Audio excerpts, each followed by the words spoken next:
हम एल्डोल संघनन पढ़ेंगे, जिसमें देखिए अभिकारक क्या क्या लेते हैं अपन। ठीक है, तनु क्षारक विलयन। तनु मतलब क्या होता है?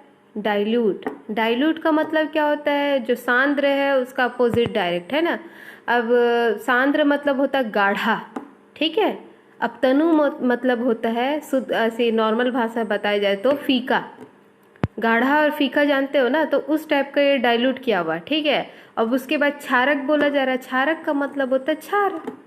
ठीक है, ऐसा कोई क्षार जो तनु हो, मतलब डाइल्यूट वाला क्षारक यूज कर रहे हैं। ठीक है, रिएक्शन में जैसे कि फॉर एग्जांपल देख सकते हैं अपन sodium hydroxide, calcium hydroxide, beryllium hydroxide. ठीक है, तो देखते हैं इसकी उपस्थिति में। ठीक है, अब देखिए, रुकिए, हम लोग को बनाना क्या है? अपन को कीटोन बनाना है।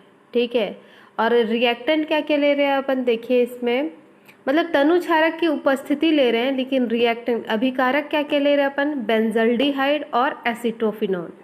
ठीक है, अब बेंजल्डिहाइड दिख रहा है ऐसे आपको स्ट्रक्चर में, तो ये क्या किया गया है? जो बेंजीन है, बेंजीन को शॉर्ट फॉर्म में लिखा गया है, ध्यान देना इसमें। ठीक है, C6H5CHO दिया है। ठीक है, तो ये इसका मतलब भी क्या है?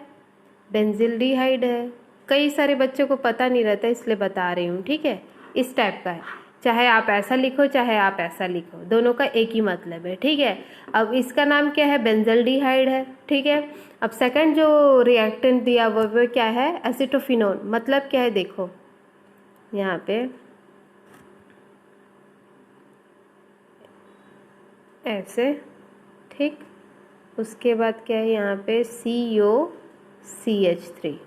ठीक, अब इसी को फॉर्म ऐसे करके लिखा हुआ है, जैसे बेंजीन है, बेंजीन की जगह आप क्या लिख सकते हो? C6H5, और ये तो CO पहले से है तो C ऊपर में O कर दिए, फिर ये CH3 है तो CH3 उसी को पहले करके लिख दिए हैं। ठीक है, तो इसका नाम क्या है? एसिटोफिनोन। ये दोनों क्या है? रिएक्टेंट है। अब देखिए इनकी अभिक्रिया कैसे हो रही है, एकदम शॉर्ट फॉर्म में, एकदम सीधी सी बात है। ठीक है, अब इसको बताती हूँ मैं इसमें। अब देखो रिएक्शन है, आप लोग किसी से समझ लो। मैं हालांकि इसका PDF भेज चुकी हूँ, शायद नहीं भेजी तो फिर से भेज दूंगी। ठीक है, तो देख लीजिए पहले रिएक्शन कैसे कैसे हुआ है। सबसे पहले अपन ले रहे हैं बेंजल्डिहाइड, जिसका फॉर्मूला है C6H5COH। ठीक, सेकंड जो रिएक्टेंट है वो अपन क्या ले रहे हैं? एसिटोफिनोन, तो जिसमें देखो फॉर्मूला क्या होगा? CH3CO, फिर यहाँ पे C6H5। ठीक है, यहाँ 5 देख लेना। अब इसको किसकी उपस्थिति में करा रहे हैं? तनु क्षारक में। अब तनु क्षारक कोई भी ले सकते हो, सोडियम हाइड्रोक्साइड या फिर कैल्शियम हाइड्रोक्साइड एक्सेट्रा, थोड़ी देर पहले बताइए वो सब। ठीक है, तो सपोज हम लोग ले रहे हैं तनु सोडियम हाइड्रोक्साइड। ठीक है, अब ये रिएक्शन देखिए स्क्रीन में, आपको अगर अच्छे से दिख रहा है तो ध्यान दीजिए। यहाँ जो O दिख रहा है किसका? बेंजल्डिहाइड का जो एक O दिख रहा है। ठीक है, और यहाँ पे देखिए, यहाँ पे है एसिटोफिनोन का जो ये स्टार्टिंग का जो CH3 है। ठीक है, एसिटोफिनोल का स्टार्टिंग का जो CH3 है, वहाँ से 2 H ले लो, मतलब 2 हाइड्रोजन ले लो, और बेंजल्डिहाइड का ये एक ऑक्सीजन से क्रिया कराओगे तो क्या बनेगा? ये जल के अणु बन जाएंगे, और ये क्या हो जाएंगे? बाहर निकल जाएंगे। ठीक है, समझ पा रहे हो ना? ये इस वाले कार्बन के ऊपर जो ऑक्सीजन दिख रहा है वो एक ऑक्सीजन, और यहाँ पे जो सेकंड जो मॉलिक्यूल है एसिटोफिनोन, यहाँ का CH3 से एक मतलब 2 हाइड्रोजन निकाल लो। 2 हाइड्रोजन यहाँ का, एक ऑक्सीजन यहाँ का, क्या निकलेगा? जल के अणु निकल जाएंगे। अब एज इट इज ये सारे मॉलिक्यूल को एक साथ जोड़ लेना है बस, और कुछ नहीं करना है। देखो अब कैसे जोड़ रहे हैं। यहाँ पे स्टार्टिंग में क्या दिख रहा है? C6H5 लिख दो। ठीक, अब यहाँ पे सिंगल बंद दिख रहा है, फिर क्या है? यहाँ पे देखो CH है, CH लिख दोगे। ठीक, अब देखो दूसरा मॉलिक्यूल में क्या है? H2 गायब है। किसके साथ गायब है? ऑक्सीजन को लेके चले गया है जल के अणु बनाने के लिए। तो यहाँ पे क्या बचा? ओनली यहाँ पे सिर्फ बचा एक C और एक H। ठीक है, ठीक है, एक कार्बन और एक हाइड्रोजन बचा है, ठीक है, इन दोनों जुड़ गए, ठीक, जुड़ने क्योंकि यहीं से बंध टूटा है ना, यहाँ के 2 हाइड्रोजन मिसिंग है, तो जहाँ से बंध टूटता है वहीं से फिर क्या होता है, जुड़ता है ना, फिर से वो चीज़, दूसरा चीज़। तो यहाँ से ऑक्सीजन साइड से इसका बंध टूटा और यहाँ से कार्बन साइड से यहाँ पे बंध टूटा है, तो दोनों जुड़ गए। यहाँ पे 2 हाइड्रोजन मिसिंग है, तो यहाँ पे कितना बचेगा, एक कार्बन और एक हाइड्रोजन बच गया। फिर क्या देखो, फिर एक कार्बन है, उसके ऊपर फिर से एक O है ना, मतलब कीटोन है, उसके बाद फिर एक बंध है, फिर क्या हो जाएगा C6H5, यही है मेन प्रोडक्ट, ठीक है, देख पा रहे हो, यही रिएक्शन है। जब फोटो भेजूंगे तो आपको और क्लियर आएगा, ठीक है। तो इसी का नाम क्या है, देखो अब रिएक्शन में कितने हैं, जल के अणु बाहर निकलने के बाद देखो कार्बन को अपन पहले गिनेंगे, उसके बाद उसका आयोपिक नेम वगैरह लिखेंगे, ठीक है। अब देखो यहाँ पे कीटोन कहाँ से है, यहाँ से है, ठीक, चाहे तो हम लोग इसका स्ट्रक्चर भी बना सकते हैं, रुको इसका स्ट्रक्चर, लास्ट वाला का स्ट्रक्चर बना देती हूँ।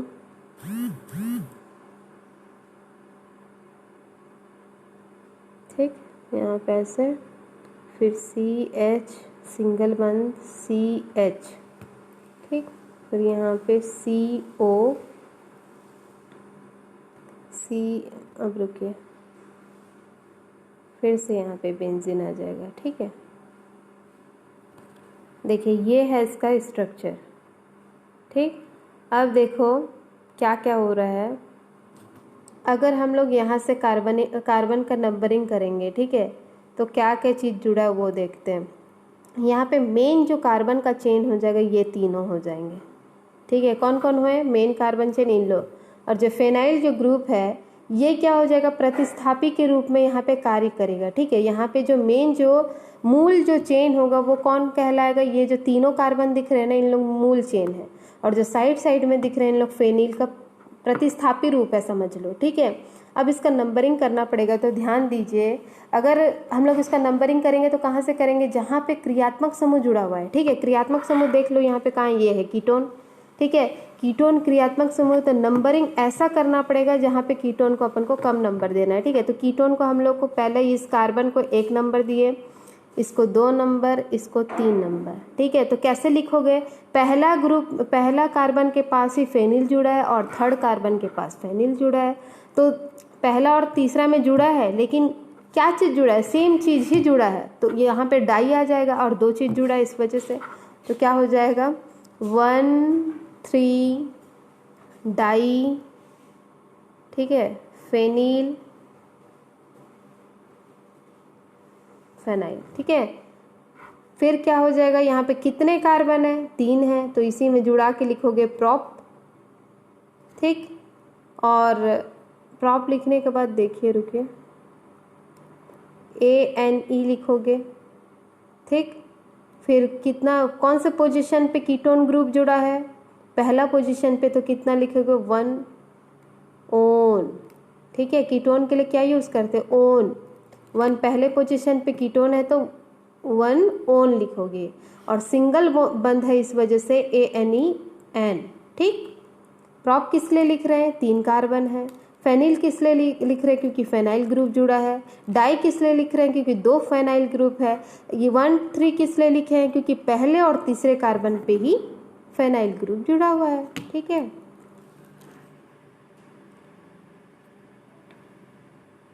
और इसमें ध्यान देना, यहाँ पे जो नाम लिखा है ना, थोड़ा सा गलत लिखा है, कैसे बोलने से ना, यहाँ पे 2 इन कर दिया है, ठीक है। यहाँ पे 2 इन किया गया है, जबकि यहाँ पे डबल बॉन्ड है ही नहीं। इन कब यूज़ आता है, जब यहाँ पे डबल बंद रहेगा तब यूज़ आता है इन, है ना, सेकंड इन करके लिखा गया है। यहाँ पे तो डबल बॉन्ड है ही नहीं, तो इन कैसे लिखेंगे, है ना, तो ये पूरा एन हो जाएगा।